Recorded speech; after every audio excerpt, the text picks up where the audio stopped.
itu kalau kita mau usaha tetap kita harus dari bawah. Harus dari bawah. Ibarat pohon itu kita harus dari biji.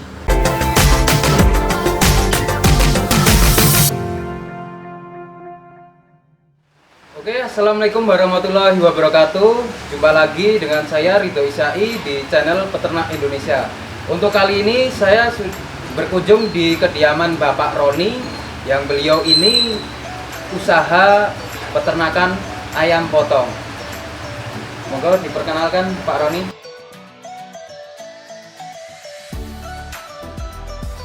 Saya Roni Noila, tapi biasa dipanggil Roni juga. Saya usianya sekitar 37 tahun. Saya mulai usaha sekitar tahun 2001. Saya backgroundnya seorang buruh migran dulu di Malaysia, dari tahun 1993 sampai 2000, berarti 10 tahun ya. Setelah 10 tahun saya pulang ke perintis usaha, dari peternakan sampai pemotongan juga alhamdulillah sampai ke hilirnya pemotongan ayam kremes. Ini boleh tahu ini alamatnya di mana, Pak? Ini alamatnya Garongan, Wonokerto, Turis Sleman. Oke. Saya mau tanya, Pak, alasannya kenapa Bapak bergerak di bidang peternakan ayam broiler khususnya? Tahun 2001 memang tidak dipungkiri, memang keren sekali tahun 2001. Waktu itu saya pulang dari luar negeri, saya punya modal sedikit, saya buat kandang, dan teman-teman memang sudah mendahului teman-teman saya membuat kandang, meskipun kapasitas 2000-3000 tapi mandiri. Waktu itu masih langka dengan kemitraan, karena kemitraan itu adanya di tahun 2003-2004. Saya mencoba mandiri dan alhamdulillah dari sedikit-sedikit akhirnya berkembang, dan akhirnya sampai 10 tahun di 2010 kita sampai mempunyai 25.000 populasi. Untuk sekarang ini Bapak ikut kemitraan ya, Pak? Iya. Bisa disebutkan enggak, Pak, keuntungan mandiri dan keuntungan kemitraan dan kerugiannya masing-masing gitu, Pak? Kalau mandiri atau kemitraan? Masing-masing punya kelebihan, punya kelebihan dan kekurangan. Ketika mandiri, kita mandiri itu jelas kita semua baik modal maupun manajemen pengelolaan kita semua. Dan semua untung rugi harus kita tanggung sendiri ya. Iya. Ketika harganya tinggi, itulah keuntungan kita. Ketika harganya jatuh, otomatis kita akan rugi besar. Itulah untung ruginya mandiri. Tapi ketika kita ikut plasma inti, kita biasanya ada kontrak. Jadi seorang peternak itu biasanya hanya memodalkan tempat kandang dan memanajemen semua sapronak, baik pakan, obat, diuse, semua nanti inti plasma, kan kita sebagai plasma. Dan posisi plasma hanya sebagai istilahnya cuma memelihara, dan semua marketing pun dipegang sana. Plasma nggak boleh jual. Jadi kita dikontrak. Jadi harga diuse, pakan, serta obat di MOU-nya di depan sudah jelas. Ini harga segini, harganya segini. Dan nanti ketika panen harganya sudah dikontrak juga segini. Jadi orang itu aman. Meskipun harga di pasar nanti akan jatuh, harga kita dikontrak. Misal biasanya harga di atas BIP sedikit. Kalau tahun ini sekitar di angka 17 lah. 17.000 BIP-nya ya, Pak? Ya, BIP-nya. Jadi sebelum kita pelihara sudah akan MOU. Iya, betul. Besok panen berapa rupiah gitu ya, Pak ya? Betul. Nah, nanti cuma ada kelebihan dari PT itu biasanya memberi toleransi ketika nanti harganya di atas kontrak, kita biasanya diberi bonus. Bonus biasanya 30%, yang alhamdulillah lumayan. Tapi ketika nanti harga jatuh, kita biasanya nggak menanggung rugi. Jadi yang menanggung semua PT, ya, PT. Jadi kalau di orang-orang itu membahasnya selalu dengan keuntungan. Iya. Jadi kita akan membahas juga itu untuk pernah nggak, Pak, mengalami kerugian itu, Pak? Pernah sekali. Pernah. Sering Jadi untuk bisnis broiler ini juga ada resikonya yang sangat tinggi ya Pak? Sangat tinggi sekali. Jadi pengusaha, kalau saya melihat pengusaha yang mentalnya paling bagus tetap pengusaha ayam broiler. Kenapa? Karena dia bermain dengan apa istilahnya, dia peliharaan itu kan hewan hidup. Iya. Nah, hewan hidup itu enggak seperti benda mati Mas. Kan setiap hari ada. Perubahan dan kita harus jeli benar. Dan ini barang hidup nih. Ini enggak seperti kayak kita usaha bahan yang mentah mati ya, itu enak. Barang hidup itu kita nggak tahu paginya bagus bisa aja siang, nggak usah sore, bisa aja sore ada masalah. Kita itu pernah sering sekali. Dan ayam itu bagus di awal, mulai dari 0 hari sampai 30 hari bagus. Padahal kita panen di angka 35 hari. Coba bayangin, 30 sudah ngedrop atau 32. Ayam ngedrop, ibaratnya ini makanan sudah mau dimakan, sudah di sini jatuh, kan jadi nggak makan. Itu kehebatannya kalau di ayam broiler kan itu. Jadi resikonya tinggi sekali. Dan nggak pandang dulu kapan waktunya mau begitu, nggak pandang dulu. Ketika besok mau panen, hari ini ada wabah, bisa juga habis. Pernah itu. Jadi kalau setahu saya Pak, saya rangkum itu ada 3 Pak yang paling berisiko itu Pak. Itu dari kematian atau mortalitas ya Pak ya. Ya, kemudian dari harga jual nanti. Ya, harga jual, kemudian dari anak kandang. Nah, manajemen itu ya, anak kandang. Itu kalau Bapak cara penyelesaiannya bagaimana Pak itu? Dari misal kematian pemeliharaannya itu. Oke, benar. Kalau saya itu yo keyakinannya, pertama udah keyakinan dulu. Keyakinan kalau ibaratnya kalau saya persentase ayam broiler sama ayam broiler itu manajemen kan. Kalau saya baginya gini, pengaruh manajemen 10%, saprona 10%, udah 20% dong, 80 yang di atas. Benar itu, meskipun kita mau dibuat kayak apa, kalau yang atas sana udah nggak menghendaki ya udah. Misal seperti tadi saya contohkan, itu ayam bagus dari awal, nanti ketika umur 30 nggak tahu kita, misal ada musibah force major kan, ibaratnya bencana alam, kita nggak tahu, hujannya deras sekali, pengaruh sekali kan semipan, tahu-tahu cekrek langsung. Jadi cuaca juga pengaruh sekali ya Pak ya. Nah itu memang itu manajemen saya dari dulu kayak gitu. Jadi saya percaya sama yang atas juga. Jadi untuk vitamin dan jamu-jamunya komplit ya Pak itu Pak. Nah kalau untuk itu jelas kita itu kan masuk di manajemen. Kan kalau saya itu ya itu di manajemen kandang, terus saprona dua itu secara lapangan yang mempengaruhi 2 itu, selain yang di atas tadi kan 3.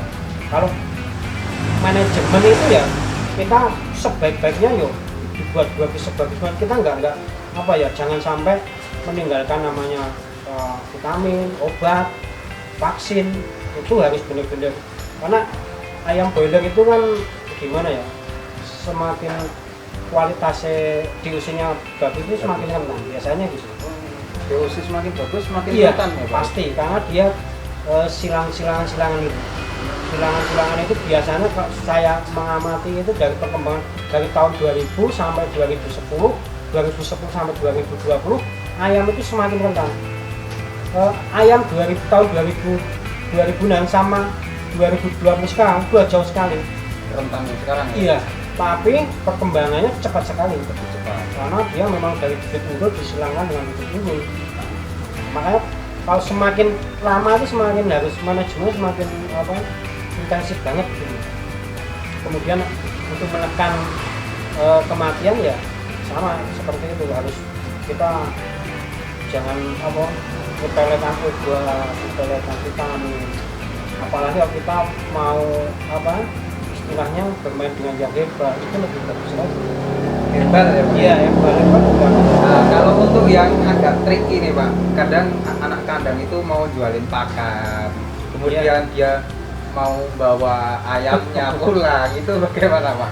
Sampai sepengetahuan kita itu, jadi kita untuk permasalahan ini bagaimana? Kalau pengalaman saya 20 tahun ya ini, 20 Iya. tahun pelihara ayam. Saya alhamdulillah anak-anak kandangnya itu nggak pernah gonta-ganti.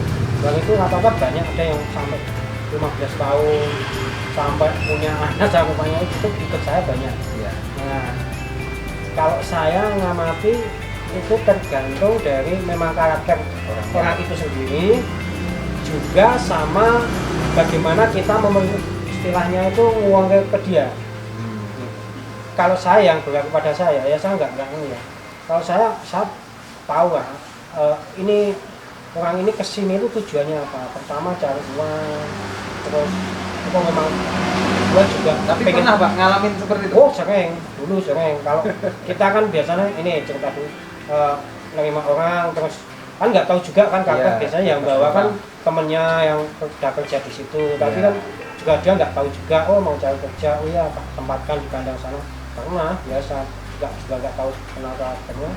Tapi kalau anak itu cuma biasa aja, insya Allah itu saya ini kan pelan-pelan tetap terdidik, dia nggak belajar sama seniornya yang kakak-kakak yang pernah di kandang, oh ternyata di sini kayak gini, sistemnya kayak gini, terus dia termotivasi. Kenapa termotivasi? Karena yang biasanya senior itu di sini udah model gajinya apa udah kita bertingkat ya, kita Ada jenjang. ya jenjang, terutama yang membuat motivasi anak itu lebih bekerja betul itu biasanya kalau lebih dari 5 tahun, ya 5 tahun gitu, 5 tahun ikut saya pasti tidak ajak kerjasama.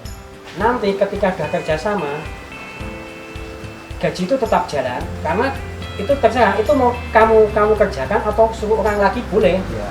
Nah itu suruh orang itu dikasihkan orang itu, kalau kamu tetap kamu kerjakan, kamu ambil, nanti masih ada bagi hasil 50-50. Ketika nanti ada sisa dari plasma inti pembagian RHPP namanya. Nah, jadi keuntungannya banyak mana? Jelas banyak dia. Saya cuma berarti seperempat penghasilan itu.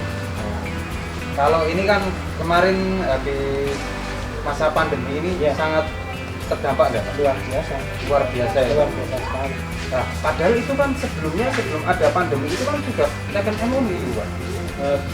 Jadi gini, meskipun pandemi itu luar biasa ya efeknya dan kita kontra ya, tapi kan nanti efek pertama itu secara langsung itu ketika kita panen itu kan pengaruh sekali dalam hasil ya. Iya. Misal ayam panen 1 hari sama 3 hari belum habis itu sudah beda sekali. Ayam broiler itu kalau panen, kalau bisa itu secepatnya. Ketika hari ini panen, Biasanya 35 hari Pak. ya 35 hari panen, 1 hari misalkan habis. Kalau enggak 2 hari, nanti sudah 3 hari sudah beda lagi. Pasti yang hari kedua, hari ketiga itu dia akan berpengaruh sekali. Dia akan stres karena panennya berlarut-larut dan dia udah pengaruh karena udah bisa diacak-acak atau dia Stres ya? Iya stres nanti dia mau 1 hari nggak dipanen, terus dia kasih makan dan nggak ada pertumbuhan. Dia udah untuk nambah stres aja udah makan itu udah nggak masuk. Nah, itu harus ngasih makan terus. padahal ya, Pak? waktu pandemik bagaimana susahnya mengeluarkan ayam, susah sekali. Oh, itu jelas pengaruh. Ayam sampai numpuk-numpuk di kandang sampai umur 40 lebih bahkan sudah 45 belum bisa Belum dipanen. diambil Pak. Belum diambil karena itu memang serapannya bukan Nah, itu apa. untuk kelebihan harinya itu kos pakannya dari PT atau Semua tetap dari PT semua. tetap dari PT? Semua dari PT. Selama kita masih plasma inti tetap semua Dari kebutuhan PT. Nah, itu kan kelemahannya yang dari segi panen. Terus kalau panen berlarut-larut jelas kita rugi. Dan waktu itu kalau corona jelas semua panen berlarut-larut semua. Bahkan sampai PT sampai katakan ampun lah mau cari bagus juga pusing mau ngambil itu apa, pasar juga sepi. Kemudian kedua, ruginya ketika PT ngalami kan itu otomatis kalau harga katakan kontrak 17, harga di pasaran 10.000 bahkan sampai 9.000, itu kan yang mungkin yang nanggung PT. Jadi PT otomatis rugi besar kan. Nah kalau corona itu sampai kemarin COVID itu sampai 1 bulan sampai 2 bulan, otomatis kan siklus dia panen selama 2 bulan kan berapa ribu populasi. Iya. Nah, otomatis kan dia kerugiannya luar biasa. numpuk-numpuk. Akhirnya aset, bahkan bisa asetnya habis semua. Ketika aset habis dan dia mungkin biasanya dia rata-rata sekarang yang saya tahu dia cuma punya hutang padang di PT, asetnya udah habis. Dan ketika punya hutang kan dia nggak punya pilihan, Mas. Nah, pilihan ini mau dihentikan atau kita jalan sambil nunggu lah, kalau istilahnya kemarin di tengah-tengah ini ya nunggulah nanti suatu siapa tahu bulan depan ini COVID udah nggak ada, akhirnya dia tetap ngisi membandingkan saudara. Ternyata COVID malah tambah panjang kan, otomatis dia tambah rugi. Dan kebanyakan saya lihat kemitraan jatuh semua, dan ini yang masih bertahan karena dia punya utang di PT. Bayangkan kalau dia udah kayak itu, peternak kan juga dampaknya luar biasa. Akhirnya kan sekarang nggak bisa diisi. Dan sekarang tahun ini bulan ini kandang semua peternak itu kosong ya, Pak, ya? Kosong karena PT-nya semua dari kemitraan yang bertahan itu karena cuma utang. Itu kerugiannya yang efek juga sama peternak. Nah, ini ada yang menarik, Pak. Bapak mempunyai strategi bisnis selain peternakan itu untuk membuang hasilnya, untuk mengeluarkan ternaknya itu dengan cara memproduksi ayam goreng sendiri ya, Pak ya. Nah, ini mereknya ayam kremes sehati. Itu bisa diceritain, Pak, kok bisa berpikiran seperti ini membuat ayam goreng sendiri itu? Tahun 2001 saya mulai beternak. Tahun 2004 flu burung, ingat ya? Flu burung itu menghabiskan semua peternak. Waktu itu seangkatan saya kalau di sini udah hampir semua. Waktu itu per seribunya saya masih ingat, modal 12 juta bisa habis tinggal 2 juta. Saya yakin ini. Itu bukan karena kena flu burung, enggak, karena jatuh harganya. Kena flu burung, isu burung jatuh harganya. Saya sempat down, terus kemudian itu dari mandiri ya, mandiri. Terus di tahun 2004 tadi terus saya mencoba untuk bangkit itu, ya wes kita harus kemitraan. Terus saya nggak mau kemitraan sekali, akhirnya saya ambil juga posisi kemitraan. Nah, kemitraan berjalan alhamdulillah sampai 2007, 3 tahun saya merasakan. Terus fluktuasi di tahun 2007 ke atas itu fluktuasi harga mulai enggak baik, stabil ya, stabil. Saya terus ayam itu di kandang itu juga, kalau kita juga mengharapkan ayam harga MUU tadi ya itu susah. Kalau kita nggak ada harga nilai tambahan yang malah harganya tinggi, kita kan dapat bonus itu sedih juga. Makanya terus saya punya pikiran, wah ini nggak cukup juga saya. Dan kadang saya itu memang hasilnya juga nggak, namanya produksi itu tadi yang saya ceritakan, yang namanya ya tergantung yang atas. Terus saya melihat peluang ini harus kita bagaimana caranya kita bisa menjual sendiri. Kemudian jadi ini sebagai nilai tambah ya, Pak ya. Ya itu belum mengalangkan itu, saya pemotongan dulu untuk saya harus bisa menjual lagi, Mas. Saya harus bisa menjual langsung untuk daging waktu itu. Karena pertama ya tadi untuk nambah duit, kedua untuk mengatasi setiap masalah. Ketika kandang kita ada masalah, waktu itu yang paling mendorong saya jadikan ketika ada masalah, misal ya ayam kita umur 30 padahal udah siap panen, ada aja misal kena ND, repot ND nggak ada obatnya, ND, kalau enggak AI, ayam itu bisa masih cara diselamatkan, tapi selamatkannya dengan cara apa? Bukan pengobatan. Kalau udah 30 kita modal tetap obatnya, kalau istilah dulu diobati pakai peisomycin, sulfadilading. Tahu kan istilahnya itu? Iya, itu obat paling mujarab, itu sulfadilading sama peisomycin. Peisau maksudnya. Nah kan intinya, wah ini harus sembelih. Kalau kita nggak punya solusinya gimana? Mau saat sembelih aja masukkan resep, ya mungkin coba kita waktu itu pertama saya keliling ke tetangga. Akhirnya saya juga tertarik, ternyata banyak juga yang minat, yang penting harganya murah. Tertarik, terus akhirnya banyak orang mendorong, yuk buat dagang ayam aja. Ternyata dagang ayam itu menarik juga karena bisa membantu teman-teman juga.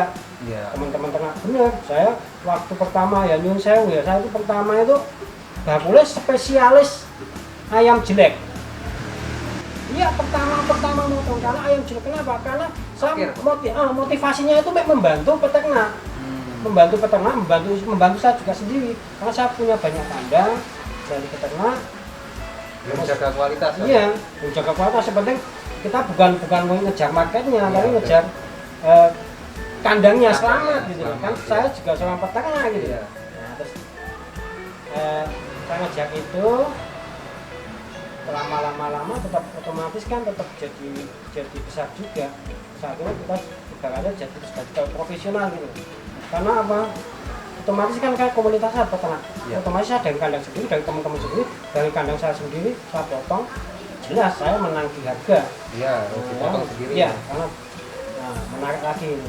Nah, makanya saya langsung cepat berkembang alhamdulillah. Berkembang, saya langsung alhamdulillah meningkat pemotongan, terus fokus bahkan pernah fokus di pemotongan bisa tahun berganti tahun menjadi bagus. Di tahun 2014 Iya. saya udah bisa suplai kemana-mana, rata-rata Daging ya, Pak? iya, rata-rata udah potong 500 ekor. Terus di situ ada kendala sebenarnya. Tadi di pemotongan itu nggak mesti juga mulus, pasti ada masalah pasti. Setiap usaha itu pasti ada. Kalau di pemotongan itu masalahnya kan ini pemasan udah di pemotongan. Pemotongan itu kan masalahnya biasanya sisa daging banyak salah kirim, komplain atau apa. Pasti meskipun sebaik manajemennya pasti ada. Akhirnya saya buat olahan. Ayam olahan jadi ya, Pak? Pertama bukan saya, pertama itu bukan ayam goreng karena ayamnya waktu itu bercampur-campur karena itu ayam sehat, cuma biasanya dari peternak itu ayam udah nggak, kalau bakul nggak mau gitu, ayamnya sehat tapi udah bakul nggak mau karena cacat apanya lah. Itu kan kalau dari kumpulan dari semua kecamatan itu kan banyak. Iya. Saya kumpulan itu, saya bikin olahan. Yang penting intinya saya bisa bantu teman-teman peternak, senang teman-teman peternak itu senang dibantu karena orang lain nggak mau ngambil ayam model kayak itu. Saya aja yang ngadu. Saya aja yang senang bisa ngambil itu, membeli solusi itu. Nah, tak bikin olahan bakso, nugget. Sebenarnya saya pernah bikin bakso, bikin Bakso ayam ya? iya bakso ayam, Nugget. terus apa itu sih bulat itu nanti dipakai itu. Nah, terus kemudian istri saya mencoba membuat ayam goreng itu di tahun 2016 alhamdulillah dicoba ditawarkan, alhamdulillah Respon pasar bagus. Iya, bagus banget. Kebetulan istri saya itu mantan asisten chef, bukan chef, tapi asisten chef. Sampai chefnya sendiri ikut sini sekarang. Karena Chefnya langsung ikut ke sini ya? Karena ini udah ramai sekali. Iya. Ayam yang tahunan ramai sekali. Dari situ lah. Kita mencoba menawarkan dan alhamdulillah yang di Temba itu pasarnya itu orang hajatan. Jadi kebanyakan ayam utuh. Jadi ayam utuh kan cepet habis mas. Iya. Ya, daripada dipotong-potong misal Jadi potong. yang sasaran tembak orang hajatan Iya, ya, Pak? orang hajatan. Karena gini, kalau di Jogja, maksudnya enggak Jogja, Jawa lah. Jawa itu kan masih kuat dengan tradisi. Jawa lah, semua Jawa tradisi. Jawa tradisi. Tradisi itu kan istilahnya tradisi tiadamti lah Jogja ini. Itu kan memang benar. Meskipun kita menghadapi kaum milenial, tapi kan tetap namanya orang syukuran, jadi orang senang, dia pasti akan butuh kayak ini. Dan siklus seperti itu akan berlanjut terus sampai kapanpun insya Allah. Dan intinya kita juga bisnisnya di bidang makanan. Sunatullah kalau makanan itu kita jelas sampai hari akhir besok orang butuh makanan. Iya, betul. Nah, berarti kan ini prospek sekali dikembangkan. Sudah sekarang akan butuh. Dan tadi seperti orang hajatan itu juga sampai hari ini kalau saya lihat enggak orang tertarik di situ belum banyak. Saya itu baru ngambil di posisi kayak ini loh, di posisi sebagai penyedia ayam goreng. Iya.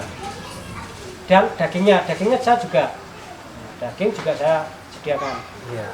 Jadi teman-teman kalau ada yang mau hajatan bisa pesen di sini ayam kremes sehati nomor HP-nya nanti kita cantumkan, langsung pesan sendiri dengan Pak Roni. Mau itu hajatan lahiran atau hajatan lain-lain, monggo. Nanti saya cantumkan nomor HP-nya Pak Roni di deskripsi. Boleh kasih bocoran Pak untuk sekarang omsetnya sampai berapa Pak? Alhamdulillah ya setengah M ya Pak? Nah, itu setengah M loh teman-teman, bayangkan. Tapi jangan satu bulan setengah. 1 bulan setengah M. Tapi jangan mandang empuk-empuknya aja, enaknya aja. Betul. Ini bukan video motivasi, cuman untuk sharing aja. Di suatu bisnis itu pasti ada naik turunnya, ada resikonya. Betul. Untung tinggi, resiko juga Betul. tinggi seperti itu. Jadi jangan membayangkan seperti yang lain-lain itu hanya enak-enaknya saja. Pasti ya, ada resikonya. Iya. Gitu. Semua butuh proses, Iya. pasti. Dan kalau saya sebagai pesan itu, kalau kita mau usaha tetap kita harus dari bawah. Ibarat pohon itu kita harus dari biji, jadi akarnya nanti akan kuat. Kalau kita bisa mencangkok, ya wes, akarnya cuma itu di situ. Kena angin ya wup. Pengalaman kita itu sebenarnya apa-apa itu habisnya di tengkulak. Misal seorang petani itu hancur karena di tengkulak. Lihat harga apa ayam aja, peternak harga ayam katakan 17.000. Kenapa sampai di pasar sampai 10.000? Itu kan berantai. Tengkulak pertama di pangkalan pegang tengkulak pegang.